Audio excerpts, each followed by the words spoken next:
समष्टि अर्थशास्त्र कक्षा 12। आज हम अध्ययन करेंगे इकाई फर्स्ट समष्टि अर्थशास्त्र एवं राष्ट्रीय आय का लेखांकन। इसमें दो पाठ है, अध्याय 1 परिचय और अध्याय 2 राष्ट्रीय आय का लेखांकन। इसके अंदर कुल 7 प्रश्न आएंगे। 8 नंबर का ये यूनिट है। राष्ट्रीय आय के लेखांकन में अपन बात करेंगे समष्टि अर्थशास्त्र की कुछ मूलभूत संकल्पनाएं, यानी some basic concept of macro economics.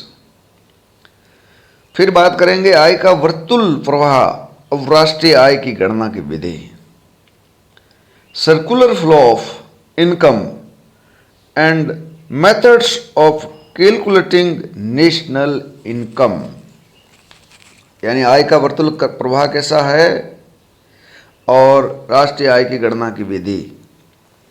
तो ये जो 3 विधियां हैं, द प्रोडक्ट और value added method 1, expenditure method 2, income method 3, यानी उत्पाद और मूल्य वर्धित विधि। एक तो ये हो गई, दूसरी वह विधि हो गई, तीसरी आय विधि हो गई। और फिर बात करेंगे साधन लागत आधारित कीमतें और बाजार कीमतें, यानी फैक्टर कॉस्ट क्या है, बेसिक प्राइस क्या है, मार्केट प्राइस क्या होती है। फिर बात करेंगे सम मैक्रो इकोनॉमिक्स आइडेंटिटीज, कुछ समष्टि अर्थशास्त्रीय तादात्म्य क्या है, आइडेंटिटीज क्या है।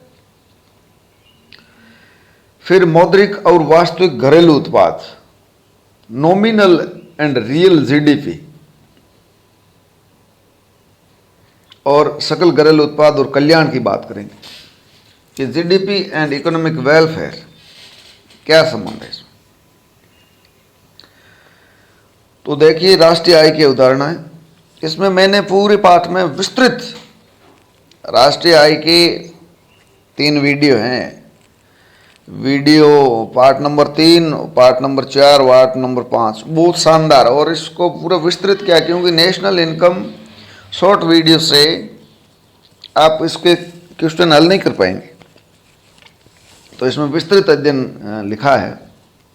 राष्ट्रीय आय के उदाहरण, basic concept of national income, बोलचाल की भाषा में एक देश की आय को राष्ट्रीय आय कहते हैं। राष्ट्रीय आय की सहायता से एक देश की आर्थिक उपलब्धियों की जानकारी होती है, उस देश की सरकार की नीतियों और कार्यक्रमों की प्रभावशाली होने की स्थिति का पता चलता है, और राष्ट्रीय आय एक देश की अर्थव्यवस्था के प्रवाह को दर्शाता है। ये फ्लो होता है। कहने का मतलब प्रवाह क्या होता है, स्टॉक क्या होता है, ये अपन तुरंत समझ लेंगे। स्टॉक एवं प्रवाह चरों को समझाइए। स्टॉक एंड फ्लो, या प्रवाह और स्टॉक चरों में अंतर कीजिए। स्टॉक एवं प्रवाह, स्टॉक एंड फ्लो, आर्थिक चरों के अध्ययन में समय तत्व के आधार पर उन्हें स्टॉक अथवा प्रवाह के वर्ग में रखा जाता है। जब किसी आर्थिक चर का अध्ययन एक निश्चित समय बिंदु पर किया जाता है तो उसे भंडार अर्थात स्टॉक कहा जाता है, यानी पॉइंट ऑफ टाइम पर किसी चर का अध्ययन किया जाता है। इसके विपरीत जब किसी चर का एक समय अवधि में अध्ययन 2 बिंदुओं के बीच की समय अवधि, यानी period between 2 point of time किया जाता है तो उससे प्रवाह कहते हैं। प्रवाह का मतलब समय अवधि के बीच, और स्टॉक का मतलब निश्चित समय बिंदु। याद रखिए स्टॉक और प्रवाह चरों में अंतर। स्टॉक एक निश्चित समय बिंदु पर एक देश की संपत्तियों का स्तर या भंडार या स्कंद अर्थात स्टॉक कहा जाता है। राष्ट्रीय आय के 2 बिंदुओं के बीच की अवधि में एक देश की अर्थव्यवस्था से संबंधित फ्लो का अध्ययन होता है। बस राष्ट्रीय आय एक निर्धारित अवधि होती है, जैसे 1 अप्रैल से 31 मार्च हो गई। ऐसे जब किसी बिंदु पर एक चर का अध्ययन एक निश्चित समय बिंदु पर किया जाता है तो उससे स्टॉक भंडार कहा जाता है। जब किसी चर का एक समय अवधि में अध्ययन 2 वस्तुओं के बीच की समय की अवधि period between 2 point of time किया जाता है तो उसे प्रवाह कहा जाता है।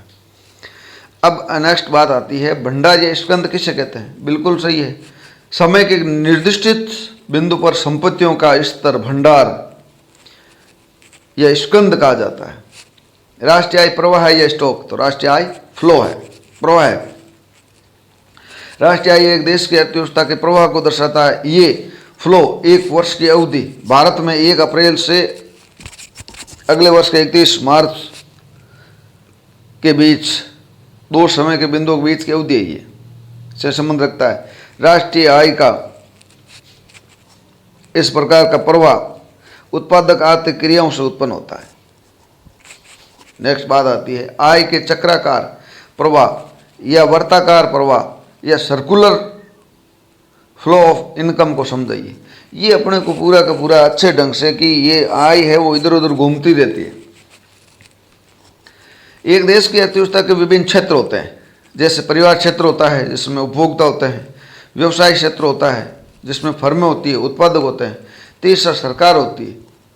सभी क्षेत्र एक दूसरे पर निर्भर होते हैं। विभिन्न घटकों जैसे परिवार, उपभोक्ता और व्यवसाय यानी फर्में, उत्पादक इत्यादि एक दूसरे की पर निर्भरता को आय के चक्राकार प्रवाह सर्कुलर फ्लो ऑफ इनकम के नाम से जाना जाता है।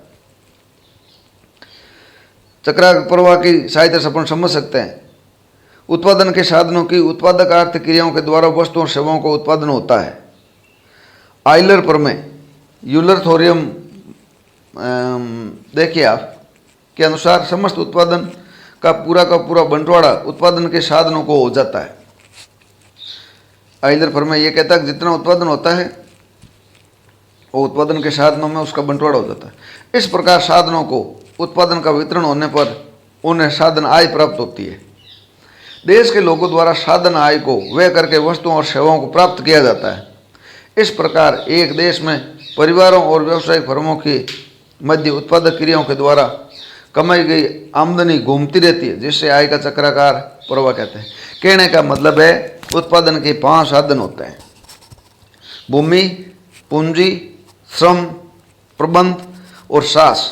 ये 5 साधन परिवार में रहते हैं और ये जाते हैं फर्मों में, वहाँ करते हैं काम, उत्पादन करते हैं।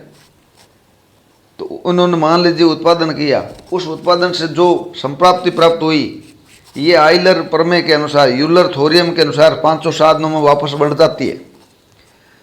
जो आउटपुट हुआ उसको बाजार में बेचा तो संप्राप्ति प्राप्त हुई, रेवेन्यू। उस रेवेन्यू को इन साधनों में बांट दिया, भूमि को लगान दे दिया, पूंजी को ब्याज दे दिया, श्रम को मजदूरी दे दी, प्रबंध को वेतन दे दिया और शासी के लाभ हो गया। और ये वापस जो है अपना साधन आय लेकर के परिवार में आ जाते हैं। अब ये वापस यहाँ से उपभोक्ता के रूप में ये 500 आदमी वापस मार्केट में जाते हैं और जो उत्पादित वस्तु हैं वो वापस वस्तु ले आते हैं और मुद्रा वहाँ दे देते हैं। तो कहने का मतलब है पहले फर्मों से ये कमाने के लिए पैसे लाए, वापस मार्केट में पैसे वस्तु लेकर के आ गए और पैसे दे करके आ गए और वापस दूसरे उत्पादन करने के लिए जाएंगे, खर्च करने। इस प्रकार ये आय का चक्राकार प्रवाह चलता रहता है। यह है इसका आय के चक्राकार के प्रवाह के विचारों को पहली बार प्रयोग कब और किसने किया? आय के चक्राकार प्रवाह के विचारों का पहली बार फ्रांस के प्रकृतिवादी कृषि अर्थशास्त्री फ्रैंकोइस क्विजने ने 1758 में किया। फ्रैंकोइस क्विजने की आर्थिक तालिका को दोबारा किसने प्रकाशित किया? कार्ल मार्क्स ने। फ्रैंकोइस क्विजने की आर्थिक तालिका को दोबारा प्रकाशित कार्ल मार्क्स ने किया था। द्विक्षेत्रीय अर्थव्यवस्था के आय के चक्राकार प्रवाह को रेखा चित्र से बताइए। आय के चक्राकार प्रवाह को 2 क्षेत्रों के मॉडल की सहायता से निम्नानुसार समझ सकते हैं। एक मॉडल जिसमें जटिल वास्तविकता का सरल रूप होता है, जैसे मानव शरीर और उसकी कार्य प्रणाली को मिट्टी या प्लास्टिक के मॉडल के द्वारा समझ सकते हैं। इसी तरह एक देश की अर्थव्यवस्था के परिवारों और व्यावसायिक फर्मों के मध्य आमदनी के चक्राकार प्रवाह को भी एक मॉडल की सहायता से समझ सकते हैं। आय का चक्राकार प्रवाह का मॉडल निम्न बातों को आवश्यक मानता है। एक देश में संपूर्ण उत्पादन केवल व्यावसायिक फर्में ही करती है। व्यावसायिक फर्में अपना संपूर्ण उत्पादन बेच देती है और बिना बेचा उत्पादन कच्चा माल शेष रहता नहीं है। ये देखिए आप, संपूर्ण उत्पादन करती है, बचता नहीं है। देश में सरकार होती है किंतु वे कर नहीं लेती है और लोगों की सहायता के लिए अनुदान भी नहीं देती। दो क्षेत्र मानेंगे सरकार की भूमिका गौण कर देंगे अपन। एक देश की अर्थव्यवस्था वो बंद है, यानी अर्थात विदेशों से आयात निर्यात नहीं होता है, तब दो क्षेत्र थे। यद्यपि जब एक देश की अर्थव्यवस्था खुली होती है तब उसके आय के चक्राकार प्रवाह की संख्या 5 परिवार, व्यावसायिक फर्मों, पूंजी बाजार, सरकार और शेष विश्व होती है। यह है बात। एक सरल आय के चक्राकार प्रवाह के मॉडल में दो क्षेत्र होते हैं। प्राथमिक क्षेत्र यानी परिवार क्षेत्र, प्रथम क्षेत्र हो गया हाउस होल्ड सेक्टर, और दूसरी क्षेत्र हो गया व्यवसाय क्षेत्र, बिजनेस सेक्टर। परिवार क्षेत्र से आशय वे क्षेत्र जो उत्पादन के साधनों, श्रम, भूमि, पूंजी इत्यादि के स्वामी हैं और परिवार में केवल व्यावसायिक फर्मों के द्वारा ही किए गए उत्पादन का उपभोग होता है। और व्यावसायिक क्षेत्र का अर्थ वह है जो परिवार से उत्पादन के साधन जैसे श्रम, भूमि, पूंजी इत्यादि की सहायता से उत्पादन करते हैं। उत्पादन उपभोग हेतु उत्पादन को परिवार को बेच देता है, उपभोग हेतु उत्पादन को परिवार को बेच देता है। इस स्थिति को अपन देख सकते हैं। देखिए आप, ये परिवार है, ये जाते हैं व्यावसायिक फर्मों में, श्रम, भूमि, पूंजी, शासी, प्रबंधक ये जाते हैं और वापस ये वहाँ आउटपुट करते हैं। आउटपुट करने को, आउटपुट से जो रेवेन्यू प्राप्त होता है वो उनको मजदूरी, लगान, ब्याज, लाभ इसके रूप में वापस मिल जाता है। अब ये जाते हैं इधर परिवार वाले उपभोग करने के लिए, उत्पादन लेके आ जाते हैं। वापस जो इनको आउटपुट रेवेन्यू मिला था, आय मिली थी, संप्राप्ति हुई थी, उसको ये अपन वस्तुओं के बदले दे देते हैं। तो पैसे दे देते हैं, वस्तु ले आते हैं। तो इस प्रकार ये चक्राकार प्रवाह चलता रहता है। इस प्रकार देश में उत्पादन के साधन परिवार से व्यावसायिक फर्मों की ओर तरफ जाते हैं। व्यावसायिक फर्मों द्वारा साधनों के बदले मुद्रा का भुगतान प्रतिफल के रूप में किया जाता है। परिवार फर्मों से जो मुद्रा का भुगतान आय के रूप में किया जाता है, उससे दोबारा व्यावसायिक फर्मों को भुगतान वस्तु और सेवाओं के लिए कर देते हैं। परिवार मुद्रा देकर बदले में व्यावसायिक फर्मों से उपभोग हेतु वस्तुओं और सेवाओं को प्राप्त कर उनका उपभोग करता है। इस प्रकार परिवार का व्यय व्यावसायिक फर्मों की आय होती है, देखिए, और व्यावसायिक फर्मों का व्यय परिवार की आय होती है। यानी एक का खर्च दूसरे की आय बनती है।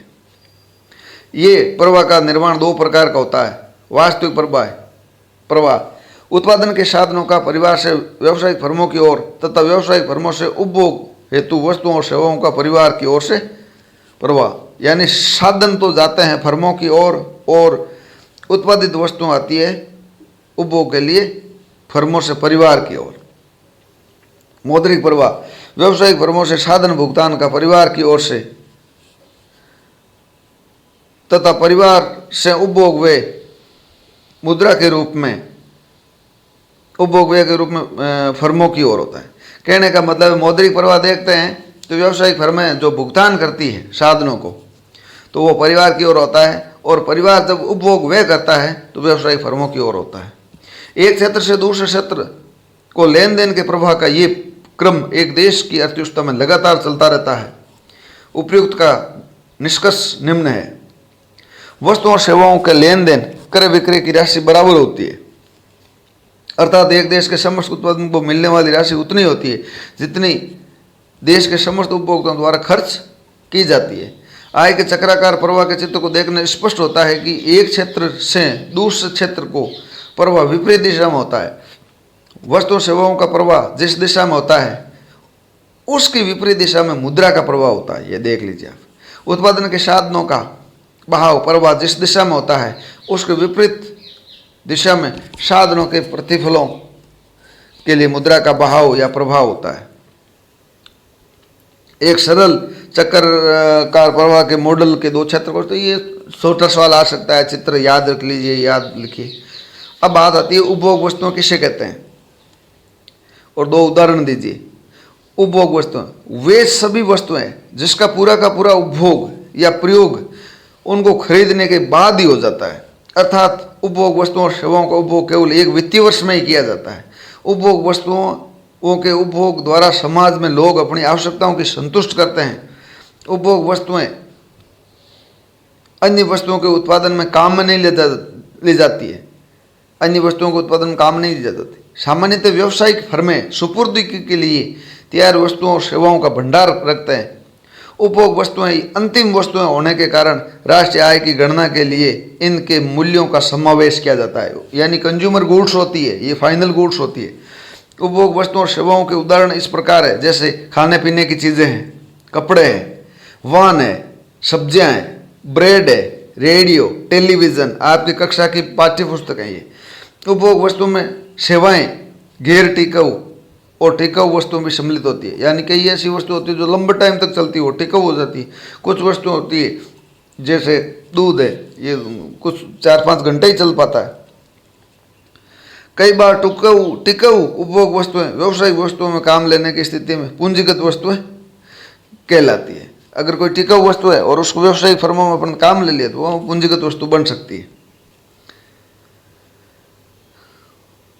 तो ये 2 उदाहरण अच्छे ढंग से याद रखें, छोटे प्रश्न आ सकते हैं। पूंजीगत वस्तु किसे कहते हैं? उत्पादन में सहायता करने वाले वे साधन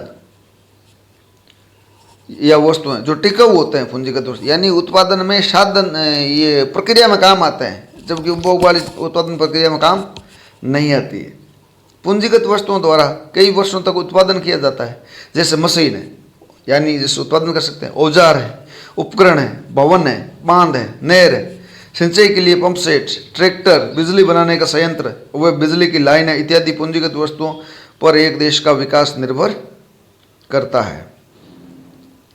नेक्स्ट बात आती है, अंतिम वस्तु किसे कहते हैं? 2 उदाहरण दीजिए। अंतिम वस्तुएं वह सभी वस्तुएं या सेवाएं जिसका उपभोग या उत्पादन में उपयोग किया जाता है, जैसे तैयार भोजन का एक उपभोक्ता उपभोग करता है। इसी प्रकार एक उत्पादक द्वारा एक पंप सेट या ट्रैक्टर का केवल उपयोग ही किया जाता है, अर्थात कच्चे माल या मध्यवर्ती वस्तुओं के रूप में उपयोग नहीं किया जाता। इस प्रकार की वस्तुओं और सेवाओं को अंतिम वस्तुएं कहते हैं। कहने का मतलब है कि इसको मध्यवर्ती के रूप में अगर काम में नहीं लिया जाता, सीधा ही उनका उपभोग या उत्पादन में उपयोग होता है, तो वो अंतिम वस्तु, फाइनल गुड्स। मध्यवर्ती वस्तु किसे कहते हैं? 2 उदाहरण दीजिए। मध्यवर्ती वस्तुएं सामान्यतः अर्धनिर्मित वस्तुएं अथवा कच्चे माल के रूप में होते हैं, इंटरमीडिएट गुड्स। इनमें सभी प्रकार की अर्धनिर्मित वस्तुएं सम्मिलित की जाती है। मध्यवर्ती वस्तुओं को उत्पादन प्रक्रिया के एक अथवा अधिक चरणों या सोपानों से होकर निकलने के बाद अंतिम वस्तु में बदला जाता है। पेन हेतु तैयार कपड़ों के लिए रुई, धागा इत्यादि मध्यवर्ती वस्तुओं या अर्धनिर्मित वस्तुएं होती है। मौद्रिक निवेश एवं वास्तविक निवेश को समझाइए। निवेश उत्पादन के लिए किए जाने वाला व्यय होता है।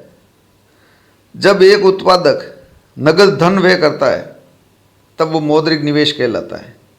मौद्रिक निवेश द्वारा नई मशीन, नया भवन, नया बांध, नया नहर इत्यादि बनाने पर वास्तविक निवेश में बदल जाता है। हाँ, ये देखिए आप, वास्तविक निवेश से ही उत्पादन और उत्पादन क्षमता में सुधार होता है। Production and production capacity. निवेश 2 प्रकार का होता है, सकल निवेश और शुद्ध निवेश। तो कहने का मतलब है निवेश उत्पादन के लिए किए जाने वाला व्यय होता है। सकल निवेश कैसे कहते हैं? उदाहरण दीजिए। एक निश्चित अवधि, सामान्यतः 1 वर्ष में उत्पादक पूंजीगत वस्तुओं पर जो व्यय करता है उसे सकल निवेश कहते हैं। एक निश्चित अवधि में उत्पादक पूंजीगत वस्तुओं पर जो व्यय करता है उसे सकल निवेश कहते हैं। सकल निवेश के उदाहरण हैं नई मशीन, नया भवन, नया बांध, नई नहर, नया बिजली लगाने का संयंत्र एवं बिजली की लाइनें इत्यादि की कुल मात्रा में होने वाली वृद्धि है। पहले से ही काम में ली जा रही पुरानी मशीन, पुराना भवन, पुराना बांध, पुरानी नहर पर मरम्मत व्यय इत्यादि भी सकल निवेश में सम्मिलित होते हैं। सकल निवेश इज इक्वल टू शुद्ध निवेश प्लस मूल्य ह्रास। यानी शुद्ध निवेश में अगर मूल्य ह्रास जोड़ देते हैं तो सकल निवेश हो जाता है, और इसका अगर पक्षांतरण करते हैं, सकल निवेश माइनस मूल्य ह्रास करते हैं तो शुद्ध निवेश आ जाता है। तो ये आपका देखिए, कहने का मतलब है कि सकल निवेश में मूल्य ह्रास सम्मिलित रहता है। शुद्ध निवेश 2 उदाहरण। शुद्ध निवेश एक निश्चित समय अवधि यानी सामान्यतः 1 वर्ष में होने वाले सकल निवेश में से भौतिक पूंजीगत वस्तुओं की घिसौट की राशि को घटाया जाता है। भौतिक पूंजीगत वस्तुओं की घिसौट अर्थात मूल्य ह्रास बोलते हैं इसको। अब मूल्यह्रास समझ में आता है। भौतिक पूंजीगत वस्तुओं की जो घिसौट होती है उसको मूल्यह्रास कहते हैं। को घटाकर शेष बचा हुआ निवेश ही शुद्ध निवेश कहलाता है। शुद्ध निवेश में जब वृद्धि होती है तब वास्तविक रूप से उत्पादन अथवा उत्पादन क्षमता में सुधार होता है। शुद्ध निवेश में वृद्धि होती है तो वास्तविक रूप से उत्पादन या उत्पादन क्षमता में तभी होता है, बाकी नहीं होता। शुद्ध निवेश का मतलब होता है सकल निवेश माइनस मूल्यह्रास, डिप्रिसिएशंस, ये घटा लीजिए आप, सकल में सब शुद्ध हो जाएगा। सकल निवेश और शुद्ध निवेश अंतर बताइए, दोनों का डिफरेंस करते हैं। सकल निवेश माइनस शुद्ध निवेश तो बराबर मूल्यह्रास होता है, ये अंतर है। मूल्यह्रास किसे कहते हैं, इसकी गणना कैसे की जाती है। मूल्यह्रास, पूंजीगत वस्तुओं में घिसौट को मूल्यह्रास कहा जाता है। घिसौट के कारण मशीन, भवन, बांध, नहर, बिजली बनाने के संयंत्र की क्षमता गिर जाती है। पूंजीगत वस्तुओं की कुल क्षमता या मात्रा में होने वाली कमी उत्पादन में उपयोग करने के कारण होती है। इसी प्रकार पूंजीगत वस्तुओं की टूट फूट या घिसौट से हानि होती है। अतः मूल्यह्रास एक प्रकार की हानि है, एक प्रकार का लॉस है। मूल्यह्रास की गणना सकल निवेश में से शुद्ध निवेश घटाकर कर सकते हैं। यानी मूल्यह्रास कैसे काउंट करेंगे, सकल निवेश माइनस शुद्ध निवेश। घरेलू सीमा की अवधारणा बताइए। घरेलू सीमा, राष्ट्रीय आय की गणना में घरेलू सीमा की अवधारणा का अर्थ है एक देश की भौगोलिक सीमा के भीतर की जाने वाली आर्थिक क्रियाओं से, उसकी भौगोलिक सीमा के भीतर की जाने वाली आर्थिक क्रियाओं से। अर्थात घरेलू सीमा की अवधारणा के अंतर्गत एक देश की भौगोलिक सीमा के बाहर की आर्थिक क्रियाएं सम्मिलित नहीं की जाती है। इंपॉर्टेंट है ये, आपके जीडीपी समझेंगे, जीएनपी समझेंगे, उसमें ये काम आएगी। सामान्य निवासियों की अवधारणा बताइए। सामान्य निवासियों की अवधारणा, सामान्य निवासियों से आशय वह लोग जिससे किसी देश की नागरिकता मिली हुई है। राष्ट्रीय आय की गणना में एक देश के सामान्य निवासियों की क्रियाओं से अर्जित आय को ही सम्मिलित किया जाता है। क्योंकि एक देश में सामान्य निवासियों और अनिवासियों की आर्थिक क्रियाओं में भेद किया जाता है। नेशनल इनकम पढ़ेंगे तो सामान्य निवासी क्या है, तो ये था आपके सामान्य निवासी जिसको नागरिकता मिली होती है। विदेशों से प्राप्त शुद्ध साधन आय की अवधारणा बताइए। शुद्ध साधन आय, विदेशों से प्राप्त शुद्ध साधन आय की अवधारणा NFIA, net factor income from abroad. Net factor income from abroad एक देश के आयात और निर्यात के द्वारा राष्ट्रीय आय की मात्रा और दिशा का पता चलता है। निर्यात की तुलना में आयात अधिक होते हैं होने पर विदेशों से प्राप्त शुद्ध साधन आय ऋणात्मक होती है। यानी वो तो आयात ज़्यादा होते हैं तो जो शुद्ध साधन आय विदेशों में चली जाती है, शेष विश्व में चली जाती है। आयात पर निर्यात की अधिकता होने पर विदेशों से शुद्ध साधन आय धनात्मक होते हैं। यानी आयात आपके कम है, निर्यात ज़्यादा है, तो विदेशों से शुद्ध साधन आय धनात्मक होती है। अर्थात विदेशों से प्राप्त शुद्ध साधन आय वे निर्यातों को घटाकर उनके अंतर द्वारा ये ज्ञात की जाती है। यानी आयात और निर्यातों को जो घटाते हैं उससे विदेशों से प्राप्त शुद्ध साधन आय। देखिए आप इसको, निर्यात माइनस आयात, net factor income from abroad NFIA, X minus M। X का मतलब है एक्सपोर्ट, M का मतलब है import. Here X is equal to export या निर्यात, M import is equal to आयात। वर्तमान परिप्रेक्ष्य में विदेशों से प्राप्त शुद्ध साधन आय को घरेलू साधनों द्वारा विदेशों में अर्जित आय में से विदेशी साधनों द्वारा देश में अर्जित आय के अंतर से ज्ञात किया जाता है। देखिए इसको अच्छे ढंग से आप याद कर लें। NFIA क्या है, विशुद्ध परोक्ष करों की अवधारणा को बताइए। सूत्र लिखिए। एक देश में होने वाले उत्पादन का मूल्यांकन बाजार कीमत MP, मार्केट प्राइस पर किया जाता है। उत्पादन की बाजार कीमत पर मूल्यांकन हेतु साधन लागत फैक्टर कॉस्ट FC वे अप्रत्यक्ष कर इनडायरेक्ट टैक्स जोड़ा जाता है। देखिए बाजार कीमत पर भी अपन करते हैं और मूल्यांकन है फैक्टर कॉस्ट पर भी करते हैं। अप्रत्यक्ष कर जैसे वस्तु या सेवा कर GST को साधन लागत में जोड़ा जाता है और उसमें से सरकार द्वारा दिए गए अनुदान को घटाया जाता है, सब्सिडी को। उत्पादन का मूल्यांकन बाजार कीमत पर करते हैं। तो देखिए बाजार कीमत करते हैं, उत्पादन का मूल्यांकन जो साधन लागत पर होता है उसमें इनडायरेक्ट टैक्स जोड़ दो और अनुदान घटा दो। तो ये आपका बाजार जो मूल्यांकन है ये बाजार कीमत पर हो जाएगा। प्रोडक्शन है वो एमपी है, तो production FC plus indirect tax plus minus subsidy. इस प्रकार विशुद्ध प्रोक्ष कर जो सकल अप्रत्यक्ष कर में से अनुदान घटाते हैं, विशुद्ध प्रोक्ष कर करते हैं तो इनडायरेक्ट टैक्स में से सब्सिडी घटा दो, वो विशुद्ध प्रत्यक्ष कर हो गया। शुद्ध अप्रत्यक्ष कर नेट इनडायरेक्ट टैक्स, नेट तो आपके gross indirect tax minus subsidy, सकल अप्रत्यक्ष कर माइनस अनुदान घटा दो, शुद्ध हो गया। तो एनआईटी ग्रोस इनडायरेक्ट टैक्स यानी net indirect tax is equal to gross indirect tax minus subsidy, सकल अप्रत्यक्ष कर माइनस अनुदान। तो ये आप ध्यान रखिए भाई, जब जैसे वस्तु का उत्पादन होता है, मान लीजिए एक वस्तु 100 रुपये उत्पादन लागत उसकी 100 रुपये है, अब सरकार ने उसके ऊपर 20 रुपये का टैक्स लगा दिया, अब बाजार कीमत कितनी हो गई 120 हो गई। फिर विरोध किया या किसी और कारण से उन्होंने अनुदान दे दिया 5 रुपये, तो बाजार कीमत क्या हो गई 120, 100 प्लस 120 फिर -5 करेंगे तो 115 हुई, ये बाजार कीमत पर हुई। अब वास्तव में वस्तु कितनी थी, वास्तव में साधन लागत पर वस्तु की मूल्य 100 रुपये था।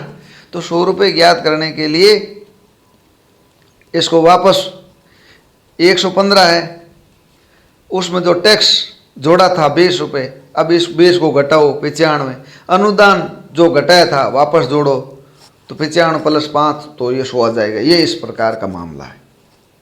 तो ये पूरा आपके विशुद्ध प्रोक्ष करों की अवधारणा अच्छे ढंग से आनी चाहिए।